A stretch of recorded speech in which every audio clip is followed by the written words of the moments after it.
Alright, so the last time I broke down My Babysitter's Vampire by glazing it and giving no character analysis. That was pretty good.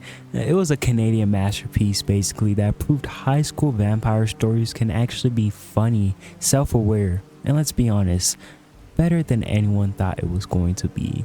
Look at the title. It looks horrendous. Anyways, we're stepping into the big leagues of teen vampire cinema now. That's right, we're tackling Twilight. The first one. Yes, one of the best movies ever made. This movie turned Robert Pattinson into a reluctant teen heartthrob, Kristen Stewart into a queen of awkward stares, and gave us interesting, very interesting scenes. This is basically My Babysitter's Vampire, stripped of all the comedy and doubled down with awkward eye contact and added sparkles. So buckle up. I'm even buckled up. I'm fitting the theme. I have red and black on. I don't have any Twilight merch or anything to. Twilight isn't even on in the background. I'll edit some things on. Like, yeah. Okay. Anyways, we're about to relive the movie that made every middle school cafeteria in 2008. A split between Team Edward and Team Jacob. And yes, just like My Babysitter's Vampire video, I'm going to do nothing about the character analysis. I'm just going to explain the movie straight to your face, scene by scene, and hate on it. I hate this movie. Let's see if it changes. So before we get into sparkling vampires, let's actually set the scene. Twilight starts with Bella Swan moving from sunny Arizona to Forks, Washington, which, let's be honest, is trading vitamin D for seasonal depression. It looks gloomy and horrible. It feels exactly like Colorado. The first 5 minutes of the movie are just clouds, trees, rain. Like the weather itself is a character in the movie, and it's moody, brooding, and probably listens to My Chemical Romance.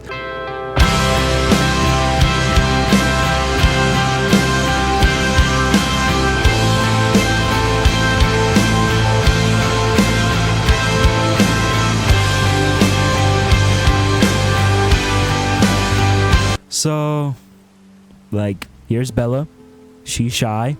Here's her dad. He's a sheriff, you know, good character traits. Here's her truck. It's red and orange. Very old. Very old. Yes. Thank you, movie. I wasn't sure what their character traits were. Anyways, let's talk about Bella for a second. Kristen Stewart plays her with this, let's call it, mysterious awkwardness. Every line she delivers sounds like she just remembered she left the oven on.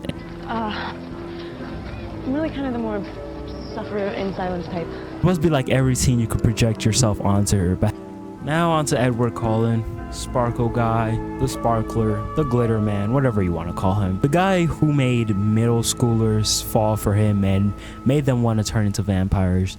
His vibe is basically tortured, mysterious, and he looks like he's lactose intolerant. He's probably lactose intolerant.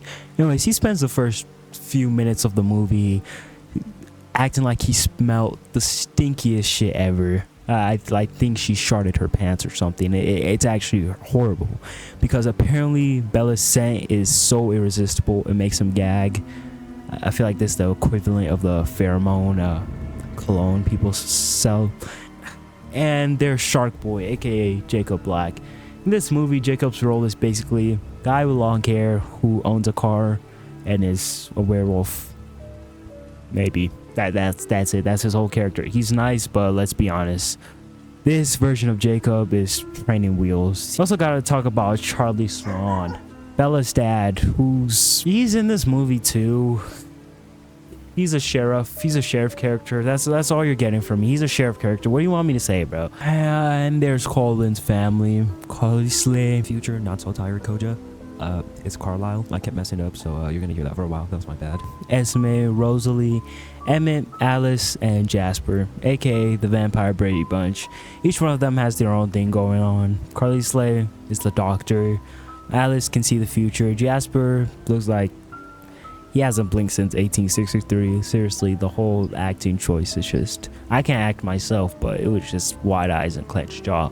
And Jasper Just looks like he doesn't know what's going on. So we basically get introduced to Bella. She's the new girl. Edward's the brooding vampire. Jacob's just hanging out, and the Cullens are being as mysterious as ever. The perfect family in the corner. And through it all, Forks is just sitting there in the gloomiest part of town. Like, I swear the sun doesn't exist in this universe at all, except for one time Edward sparkles in the sun. That's the only time the sun came out. I don't know what's going on in this town. I think it's a curse or something. Like, I'm a vampire. Duh. That was my next guess. Did you go City Rabbit? I am a killer. all right, so let's talk about this so-called romance in Twilight, because honestly, it's one of the weirdest love stories ever put on film. Bella and Edward's relationship starts with what might be the most uncomfortable meet in history. Bella walks into biology, sits next to Edward, and his reaction, this man looks like he just got hit with the worst smelling wet fart ever. He's gripping the table and glaring at her like she's disgusting, and I swear he looks like he needs to pop 2 times and lie down. And this is supposed to be romantic tension. If anything, it looks like Edward just smelled spoiled milk. But somehow Bella is into it. He's giving her death stares that say, I want to kiss you or kill you. Or maybe both. And Bella likes it, because that's husband material. The movie doubles down fast after Edward saves Bella from being crushed by a car. Instead of freaking out fully like a normal person, Bella is just like, he's strong. No one else comments about this guy stopping a car. It's just, yeah, that's pretty cool. That's not normal strength. Call the X-Men immediately. But Bella goes with her friends Angela and Jessica. I forgot to mention she has friends. Yeah, these are all of them. Yeah, their names. Anyways, to support Angela's to shop for prom dresses, Bella goes off by herself to go look for a book on Quillet legends. Soon after that, she runs into a very dangerous gang about to make their move on her before Edward pops up out of nowhere. He's been stalking her for the past few days and destroys them. Like, absolutely destroys them. Like, I gotta give him props for this. Like, oh jeez, like, okay. Anyways, then we get the big reveal scene, you know, the one where Edward takes Bella into the woods like he's about to film a camping PSA, then goes and says, you need to see what I really am. Dramatic music, intense stare, and then he steps into the sunlight. Boom. Like, he's sparkling like a glittering human disco ball. He fell in the middle of the Michael's aisle and just got everything on him. And then with a completely straight face, he hits her with the, this is the skin of a killer, Bella. I don't think any killer has ever looked like they bathe in Bath and Body Works shimmer mist. He's basically a walking art project, and Bella, she's more in love with him now because of that. It's just, Edward then breaks down and shows the vampire starter pack, the super speed, super strength. I mean, we all know vampires have immortality, and Bella doesn't flinch at all, doesn't panic, nothing. This is normal to her for some reason. She's looking at him like he admitted that he could play the guitar. Her whole reaction is this is very hot. That's all you're getting from this. Anyways, let's also not forget about another thing he said in the woods, that I've killed people before, Bella, and she still doesn't care that this guy has killed people. He has a murderous history. He's killed countless people in the past. She doesn't care at all. It's homicide is high, yes. But I think my favorite scene was the vampire baseball scene, which is right here. Yes, it's vampires playing baseball in a thunderstorm. Yes, it's over the top and it's ridiculous, but it's good. It slaps. It feels like ESPN, directed by Zack Snyder. I don't like his Superman stuff, but like it's okay. It's one of the scenes that Twilight really went in, and it's like, okay, I don't hate this movie that much. And through this all, Edward just keeps constantly warning Bella, I'm dangerous and you shouldn't be with me. But the way he says it is in the same energy a guy texts, I'm bad at relationships, don't catch feelings. Meanwhile, Bella, she doesn't care. She doesn't, it doesn't care. By the end of this, Bella's entire personality has become Edward's girlfriend, future girlfriend, no hobbies, kind of no dreams, no after school stuff. She has friends, but she barely hangs out with them anymore. Just sparkly vampire boyfriend. Like, she's heard of interest before, right? She's heard having her own character. I don't know. Edward, stop. Edward, stop. Edward, stop. Stop, Edward. Oh, no, she gonna cross out. She dead. But enough yapping about the awkward love and just everything else. We have to remember it has villains.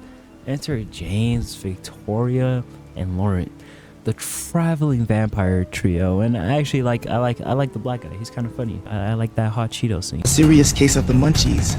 And I think you know what I need to eat. Cheetos? Thanks, dog. You alright with me? Pretty good scene. Anyways, these three show up at the baseball game like they were just wandering off the Hot Topic staff meeting. James is the tracker vampire, which means his only personality trait is creepy guy who won't take no for an answer. Victoria's the fiery haired femme fatale.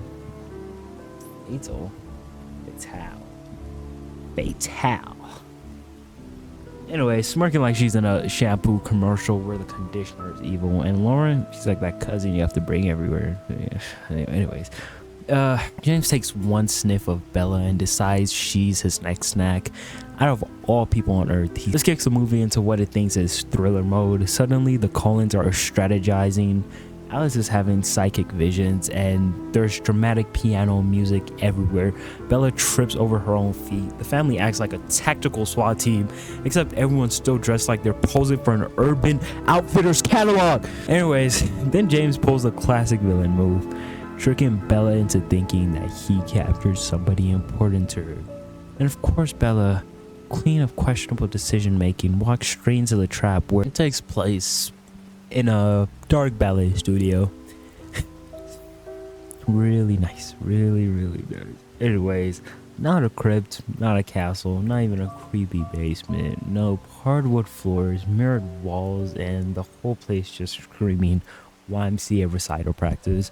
Honestly, I have expected James to break into a puree mid-fight, but the fight itself,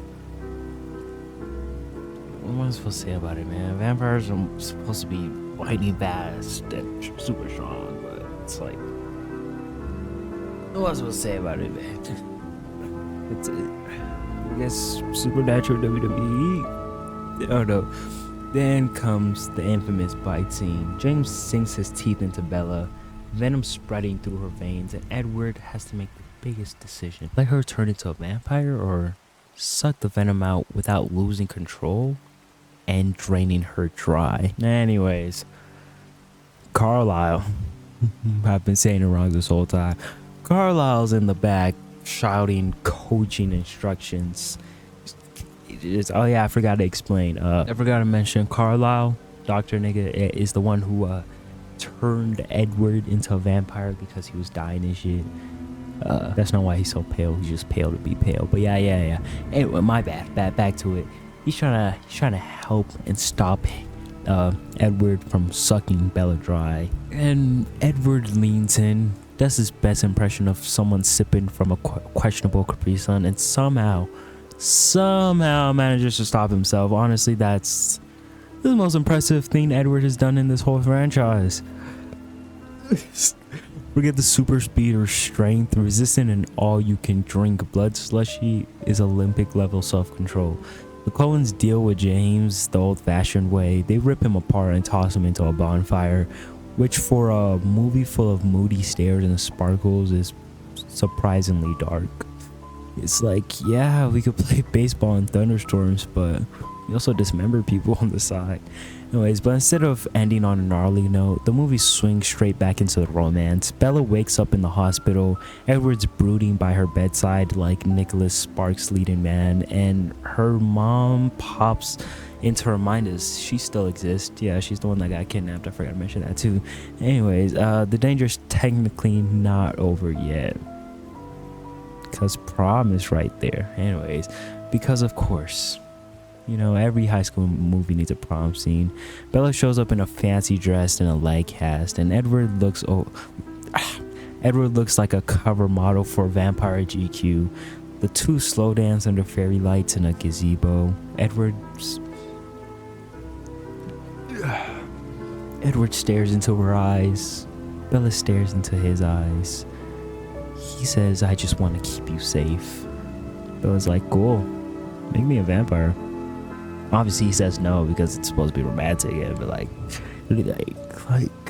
then, and he doesn't want that, but like, you know, I kind of think Edward was waiting for her to turn old or die, because like, no, because he rejected it so much at the beginning.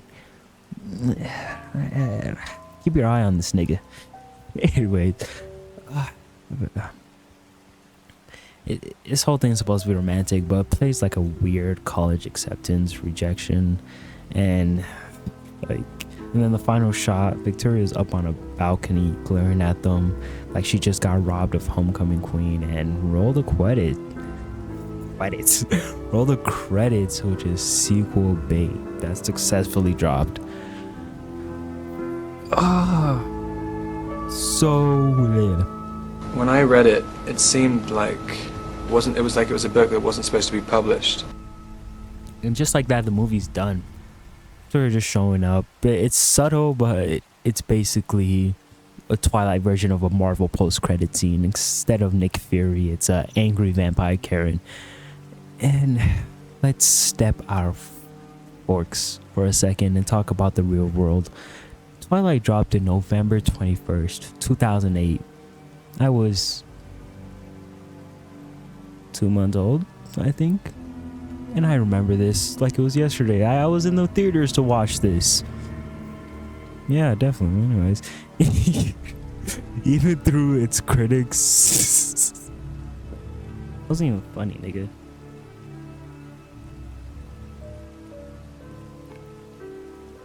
Yeah, my bad. Even though critics were like, "What is this sparkly nonsense?" Teenage girls and middle school girls said, "Shut up and take my money." The movie had a budget of $37 million, which you could kind of see. Respectable, like that's fully respectable. I wish I had $37 million in the bank. Then it almost went to make $400 million worldwide. That's not just a hit. That's like pure fame, Hall of Fame movies. You could buy enough body glitter to cover the entire population of the Pacific Northwest with that money. And that was just the beginning, because Twilight then spawned a whole franchise which grossed over $3.3 billion with a B. That means a love story about a girl who falls for a 100-year-old sparkly vampire officially made more movie than some superhero trilogies at the time. Which is crazy, because in the final movie, not the final movie, Jacob, yeah, the long hair nigga, imprints on a baby. You gotta remember that. Like, but I find it funny because it had such a cultural impact. It's actually insane. Like, people weren't just watching Twilight. It was a gang. It was Team Edward versus Team Jacob. And looking at it, more people voted Team Edward than Team Jacob. This actually probably split more people than a political debate. Friendships probably ended. Family dinners probably got awkward. And if you were Team Jacob too loud in 2009, you might as well have started a riot. The fandom was crazy. And it was just like... But, you know, it still has a big fandom today. People still have movie marathons of this thing. People showing up to theaters. people still show up to theaters for this. Like, there's a theater by me that's showing it like in a bit. Like, I wouldn't be surprised if back then people showed up in vampire capes and wolf ears, like it was a Comic-Con that exploded in every movie theater in every mall. Like, it's like,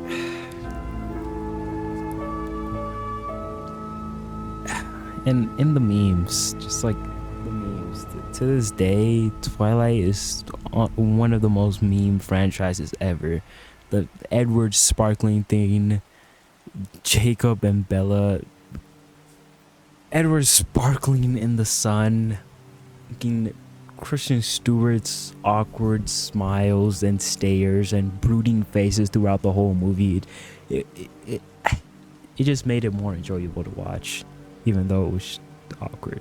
Anyways, of course, the actors, like, we have to talk about them too. Yeah, Robert Pattinson actually went from hating this role to universally loved for roasting it in every interview he's had. Even in the Batman interview, I think he roasted this. Kristen Stewart went on to become an Oscar nominee. Taylor Lautner, well, he has abs, feels a shark butt lava girl, and he still has his own fan club, and like his acting career is going decent, you know. It's like Twilight somehow managed to define an entire era, even though this movie was, I would say it's mid. I want to say it's mid. I don't know.